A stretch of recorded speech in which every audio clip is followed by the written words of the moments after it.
холбоотой асуудал өчтөр бол холбогдох байнгын хорон хуралцсан бол 200 мянган өдөөс хойш хуралдаад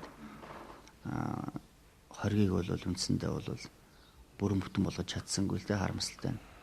Тэр нь бол хориг тавигдсан байсан 2 жилийн хасагтай холбоотой 4 зүйл ангийг бол хүлээж авахар болоод авилгал албан тушаалтай холбоотой хориглын өөрөөр өршөөлт хамруулахгүй гэсэн 7 зүйл ангиас зөвхөн хээлх бол авах гэдгийг нь бол хүлээж аваад бусад зүйл ангиудыг бол үндсэндээ бол өршөөлт хамруулахар болоод өөрөөр хоригийг хүлээж авсангүй гэсэн тэр хэсэг дээр нь бол за энд бол авилгал албан тушаалт эргүүд гэх юм бол жишээлбэл албан тушаал оруулсан, ашигласан, хэвтрүүлсэн, төсвийн хөрөнгийг зориултын бусаар зарцуулсан, хууль бусаар хөрөнгөцсөн гэх мэтлэнгээр хэрэгүүдийг дээрээс нь мөн иргэдэд их хэмжээний охирол учруулдаг залилангийн эргүүдийг онц хэмжээний охирол учруулсан дээр залилангийн эргүүдийг бол үндсэндээ бол өршөөхөр болчихлоо. Жишээлбэл тэр залилангийн эрг дээр л өнөөдөр бол 110 гаруй хэрэг байж байгаа. 5000 гаруй охирогч, өөрөлдвөл 6000 охирогчтой хэрэг явж байгаа. Өнөөдрийн байдлаар тогтоогч охирлын хэмжээ хэлэхэд 90 гаруй тэрбум 100 тэрбум асуудал явж байгаа жишээ нь.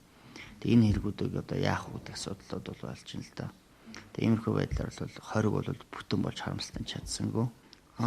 Уг нь улсын хурал нэгэнт л хүлээж авсан чинь хоригийг бүтэн болгох ёстой л да, хуулиа хийх ёстой. Бид нар бол дараагийн арга замуудыг одоо судална. Одоо өөр ямар арга замуудыг хууль хаагцуудыг хайна да. Тийм боломж байх. Урд нь ч бас нэг удаа тийм хориг тавьж исэн жишээ бий л дээ. 1999 онд багуун дээр хөлөгч үед 2 удаа хориг тавьж исэн тийм тохиол байдаг юм. Гэтэ хоёр дахьыг нь бас авч исэн тийм тохиол бий. Залингийн хэмжээр одоо хохирлын хэмжээ 90 тэрбум болдог гэж байна. Энийг хэрэг хүрээж аваагүй тохиол бас нэг өршөөл үзүүлсэн хүмүүс хохирогчид маань одоо хохирлоо төлөвлөхөд юм том хөндлөлтөй болчихлоо. Энэ асуудлыг юу яаж судалж байна? Тэгээ энэ бол одоо уг нь бол эн чинь хуулиараа явбал хохирлоо барагдуулсан хүмүүс нь ялна хөнгөлөгддөг тэр системээр л явах хэрэгтэй байхгүй. Одоо тэр хүмүүс чинь бүхэлд нь өршөөчхөр зөвхөн хадгалам зэлийн огшоо нэр гэдэг дээр чинь төрчөө өөрөө 30 гаруй тэрбумын нөхөн төлбөр гаргаж ирсэн шүү дээ. Гэтэл тэрний чинь 3 дахин их мөнгийг төр гаргах уу? Энд чинь дахиад нөө татварлагчдын мөнгөний асуудал болно. Дээрс нь хүн залилсан бол зүгээр гараад өршөөгдөд яваад идэг.